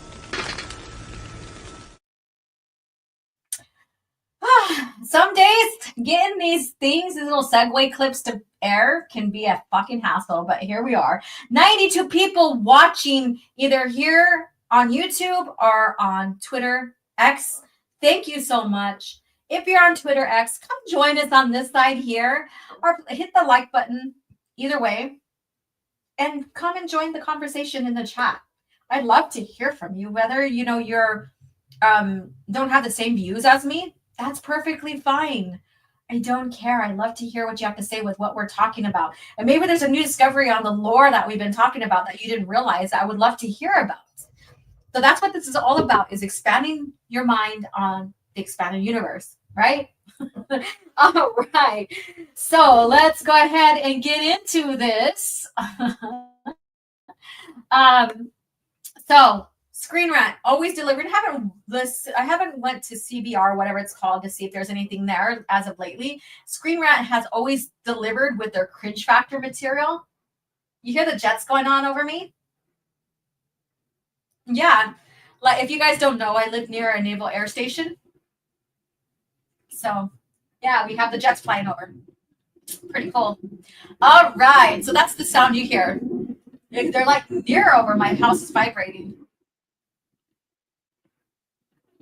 Woohoo! Awesome. All right. So because this has to deal with Underworld, and I'll tell you how and why when we get through this article here. Is the reason why I kind of went through my spiel with the Underworld and how people are grifting off of it without doing their research. Yes, I said it here. I said it before earlier in the program here. It's like grifting is a point to where you don't do your research, but you're just following the story and adding your opinion as facts. That's how I see grifting. So when people say, oh, well, and I'm going to use theorist and pure Star Wars Marvel purists regarding talking and exposing theory. He's doing his research on why he's bringing theory to attention. That's not grifting. Grifting is taking something, an event that came out, not doing your research, and using your speculation as facts. That's grifting. And so we see a lot of grifting with the Underworld right now, and no one doing their facts. When Pierce came out and talked about Underworld, he did his research, he did his facts, and debunked a lot of this shit. When I talked about it earlier, it's kind of correlated with what theorists, or not theorists, geez, why am I saying theorists? What the fuck? Purist or Justin did. It correlates with that. It's something I've known about for a very long time with the development of Underworld, why it was canceled, what happened with the land that George wanted to buy to expand Lucasfilm Studios, and how he tried to make it into a residential area for the underprivileged, I guess you could say, all of that. So I knew about that for a very long time, and I think those who lived in California might have known about it for a very long time as well. But anyways, I don't know why I was saying theorists and purists and whatever. I'm not going to hear the end of that. But anyway, let's get into this. Star Wars' best TV show is more true to George Lucas's version than I've ever realized. So this Ivan is L. Cooper, whatever his name is. And so let's get into what he's saying here. So what do you think he means by Andor? Because we know it's Andor because it has Andor's fucking face right here, right? How is it more to or true to George's vision? And what is his explanation? And what is his explanation? All that Underworld talk, I can't wait for a few years, and people talk about the canceled Darth Maul game, right? And I've already covered that too in the past. That came out too during the time when I talked about Underworld, or maybe, yeah, probably. And when people were talking about the sequel trilogy that George, one of the treatments that George wrote, and how his idea of Talon and Maul was turned into a game, and they decided to keep continuity. But anyways, Darth Ghostface says, I had a fighter jet fly over when I lived back, when I live back on Monday. Oh, when you did a live show back on Monday? Right. And I remember nothing about Andor, so I can't tell. All right. Let me see here. Lucas Gerson says, Star Wars best TV show. I don't see Gendy's Clone Wars microseries anywhere. Right. All right. So, with that being said, Star Wars, the best Star Wars TV show, true to George Lucas. Yeah, I get what you're saying there. Good one. Good point. Star Wars best. Stop it. Star Wars Best TV Show. So this is Disney Star Wars Best TV Show. This is the full lore's best. And, the bar is buried, basically. So there's not much, to it to be the best, right? Because the bar is so low. It's more closely aligned with Star Wars creator George Lucas's vision than I've ever realized, says L. Cooper, or whatever his name is. When Lucas created the concept for Star Wars, he famously wanted the story to be child-friendly. He wanted to be child-friendly in a sense. Simple, but yet not simple in the way that it's childish. And then he also wanted to bring the sensation of our inner child out, right? So it's a simple story where it was easy to follow, but not simple to where it was childish in a sense, with themes, long time themes and motives or motifs and myths that are relatable through anybody of any generation and any culture, right? All right. It can still be enjoyed by all age groups, of course, but at its core, Star Wars starred as a fairy tale. Not in a sense. It was more of a soap opera, which you would say soap operas aren't really kid-friendly if you've ever watched soap operas before, right? So he said that it was a space soap opera about a family. Okay? So, but you could say like the happy ending can be fairy tale-ish, but not necessarily. A fairy tale that happens to be set in space. This kid-friendly ethos can be seen in most of Lucas's and Disney Star Wars productions. What do you guys think about that? Let's see here. All right. Hold on, I got a text real quick. But what do you guys think about this?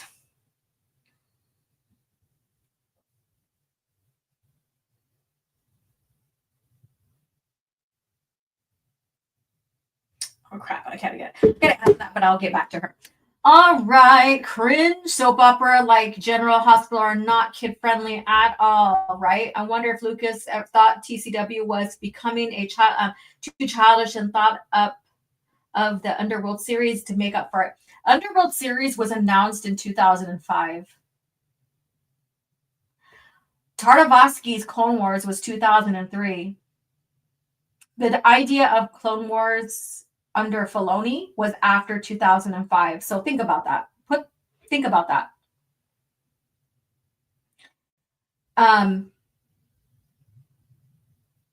Yeah, let's go ahead and go. At Star Wars Celebration 2017, Lucas himself proclaimed that Star Wars was primarily aimed at 12-year. Wait, 2017.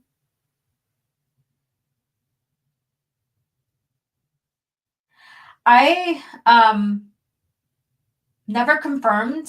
If you guys know in the chat, was Lucas ever at 2017 Celebration? And that it was about friendships, honesty, trust, doing the right thing, living on the right side and avoiding the dark side. All lessons that kids can safely and powerfully learn through fiction. It's anybody. It's a moral story.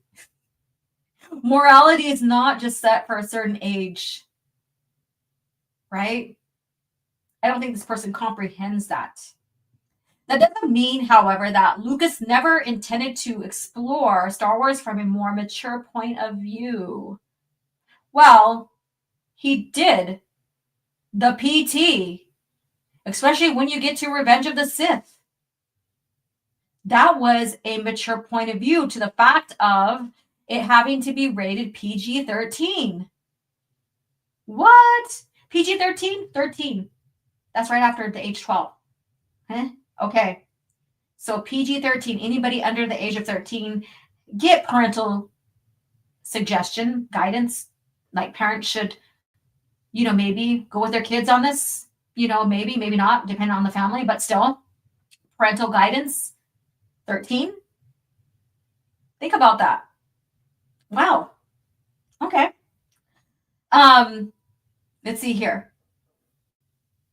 So that never intended to, or that Lucas never intended to explore Star Wars from a more mature point of view, and they recently renamed Andor a Star Wars story. A recently renamed Andor story. Okay, so is that what they're calling now? A Star Wars story or something? I don't know. Gives us a glimpse to what could have been. So they're saying that Andor will give us a glimpse of what Star Wars, more mature looking under George, would have been, like how it would look under George. What do you guys think about that straw man? Yeah. So Star Wars Marvel purists, TCW was supposed to be a continuation of 03, not a retcon of everything, right? That's why Lucas was trying to have Tartakovsky continue it originally, correct? And there's so much story behind that. I do need to cover the whole story. Yeah, okay, that's right. It was the 40th anniversary. That's right. I was like, what? But still, anyways, thank you so much for that. George Lucas planned to evolve Star Wars into something for adults. Well, we just got discussing the new Jedi Order. 26 ABY balance point time frame. And I would say that's an adult content there. These are adult novels. When you hear Lucasfilm ever talk about, like pre-Disney Lucasfilm ever talk about the novels, they do say a lot that the adult novels, these are adult novels. And these are an exploration of more mature stories that George allowed and helped create, right? So just because it's not on screen doesn't mean it's not valid. Because Star Wars is a multimedia project. Now, we do have young readers, young adult novels. They're great. They're still written to be enjoyed. They're still written in such a maturity or intellect that even adults can enjoy them, but they're still very simple. The creator of Jar Jar Binks is, for better or worse, a true testament of Lucas's child-friendly version. What? The creation, not creator. The creation of Jar Jar Binks is, for better or worse, a true intention of Lucas' child-friendly version. No, that's just a character.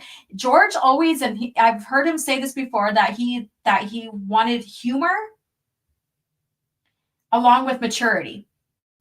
Like when in society today, and I'll just reference real world examples. In society, you have humor and friendliness and stuff like that in adult scenarios. Like adults are not always fucking serious. Being mature, you could still have fun. You could still make jokes. You could still laugh. So this is kind of funny reading this and making it sound like maturity has to be always about sex, being serious and all that. No. I think that's rigidity, like the form of rigidness. We're not talking about being rigid adults here. There is such a plethora of different ways you respond, emotions, and how you react as an adult to others and to life. There's humor, there's jokes, there's an adult reacting to kids and other people that can be different and handled in different ways depending on the maturity of the situation. And Jar Jar is not, like, Jar Jar is an adult species, right, of Gungans, but he's also very immature. and different than other Gungans. And that's really noted to why he was banished from his people, right? And how he interacts with others. Like there's something different about him. It could be I'm going on a tangent here. I'm going down that rabbit hole. But maybe he had some kind of learning disability or something. I don't know, that makes him comedic and stuff like that, and it makes him different from his people. I don't know. That's just me. Like seeing this character in a different, or like a whole nother light of like him comparing to his people and how he's responding and his maturity level and stuff like that. But also, like I said, being mature doesn't mean you're fucking rigid.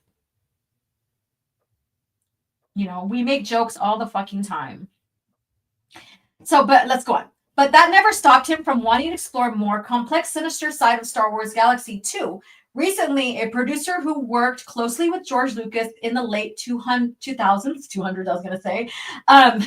revealed more details about Lucas's unrealized Star Wars TV project, The Underworld.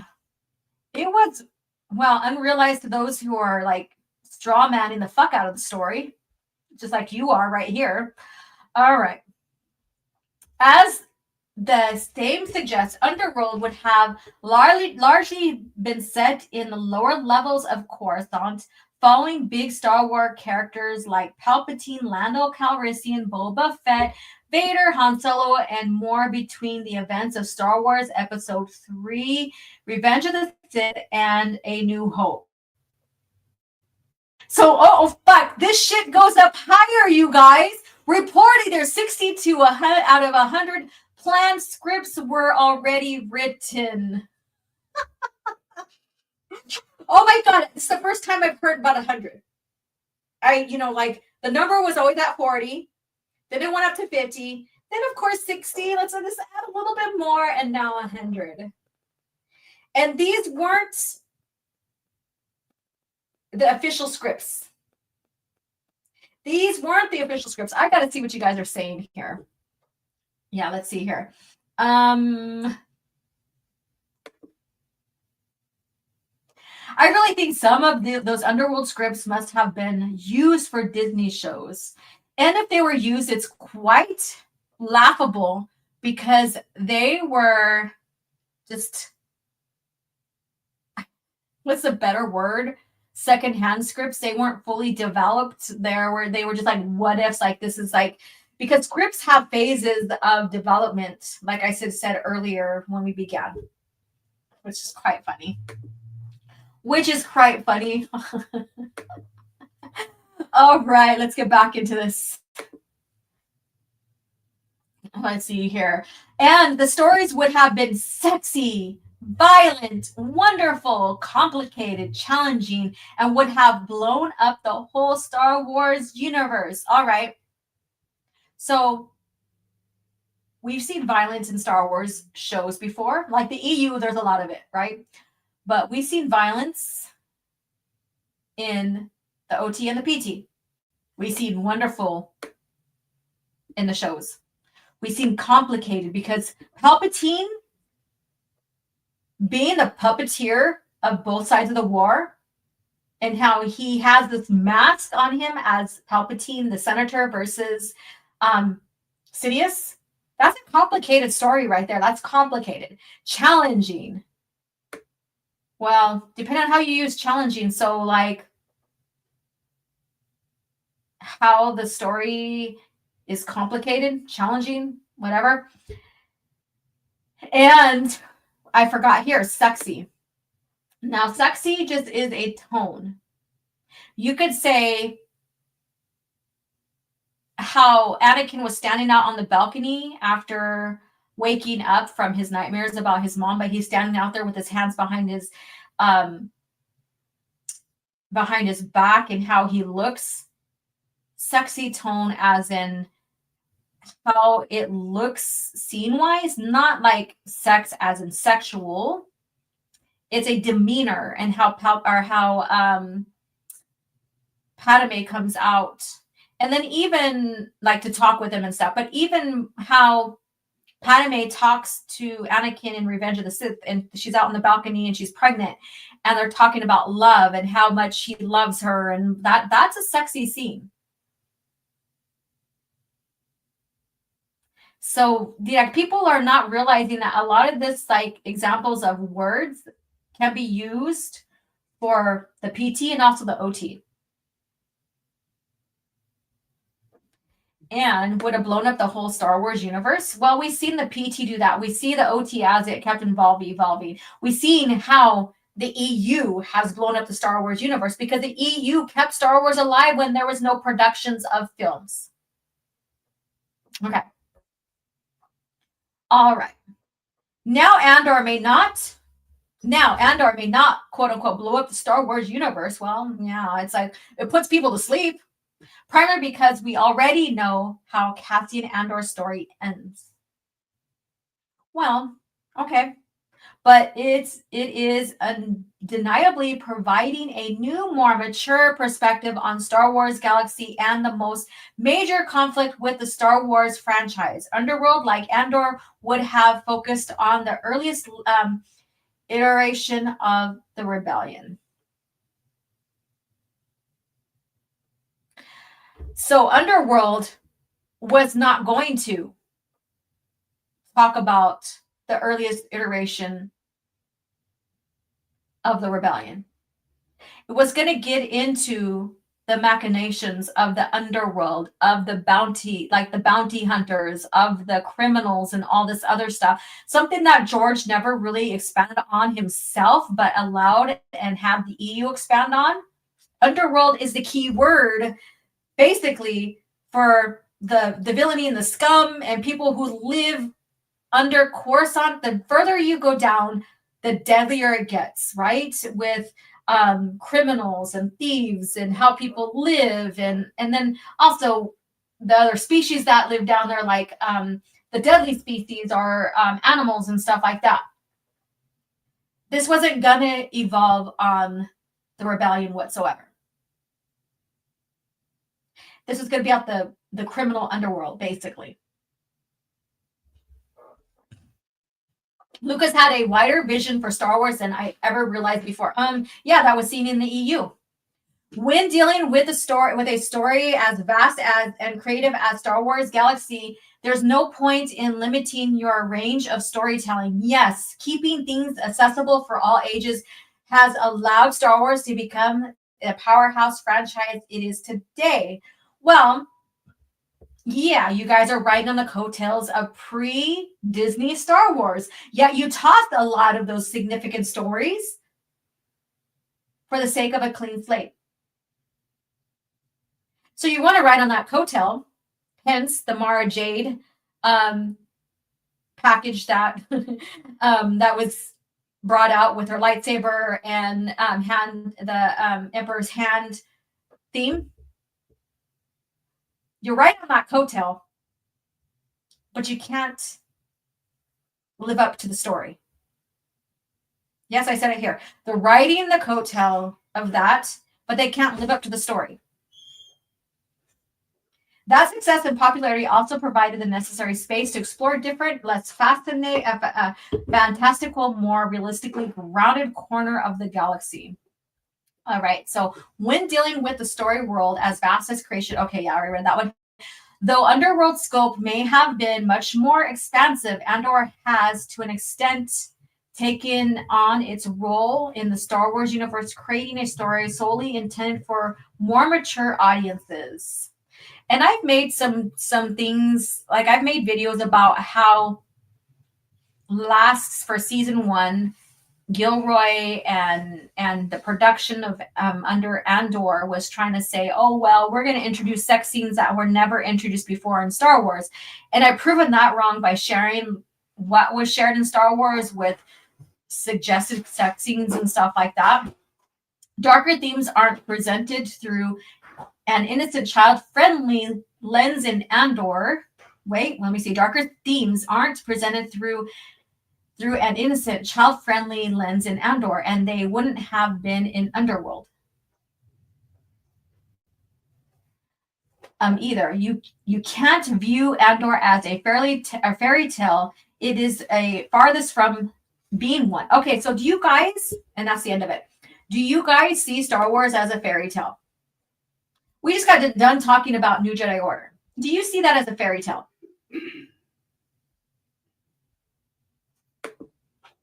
I think one of the legacy novels, they mentioned tokens for the local brothels. Yeah.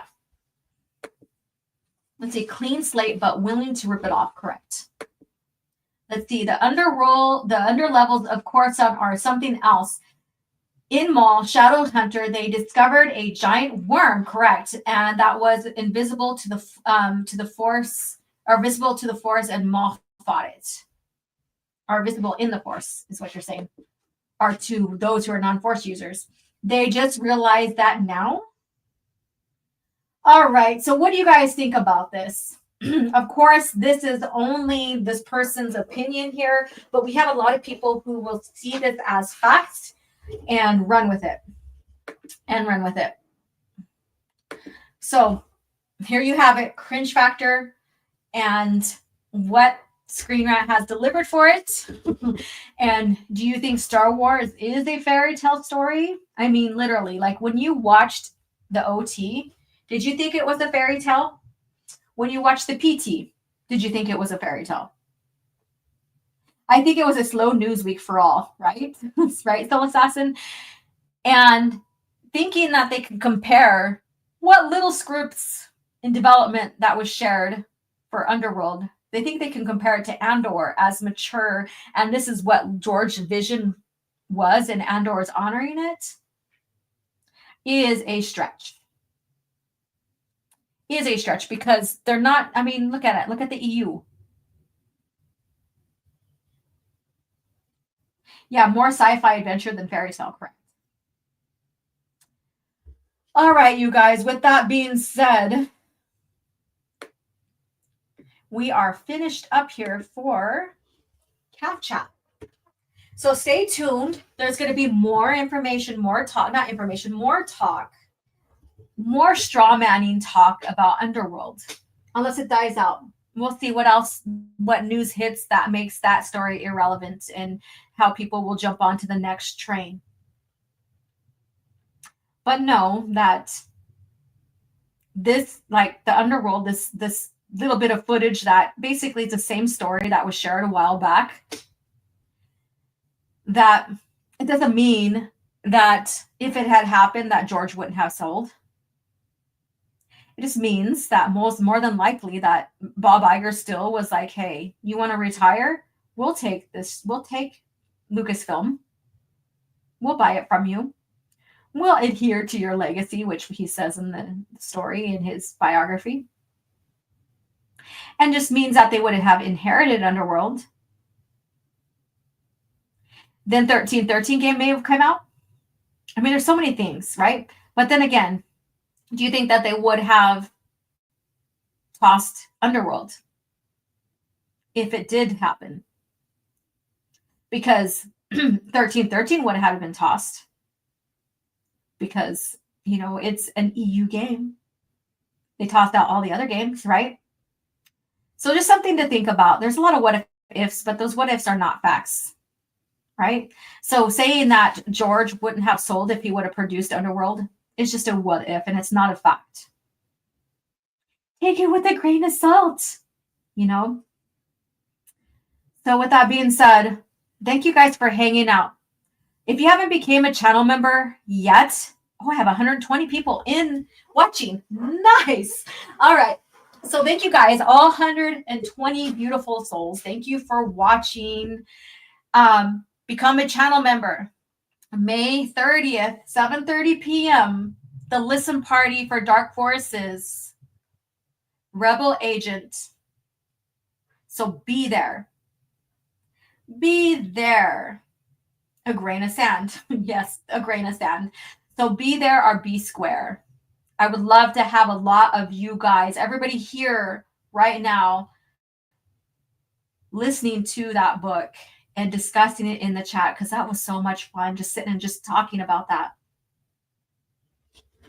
Let's see here. One more response here. Exactly. I brought up the fact with Star Wars Normie. He was all over Boba being main character in 1313, yet he doesn't consider EU canon. All LucasArts games were EU. Correct. So thank you guys again, and may the Force be with you. Have a great Thursday. It's now raining here. Have a great Thursday, and I will catch you guys later. Oh, and tonight, go check it out. Raging Rhino Casual Rage is scheduled for tonight. I seen it. He shared it on his Twitter X, so be there. Caf. Lots of it. For me and for the Ready Room. I have a feeling this mission is not one we can fly in our sleep.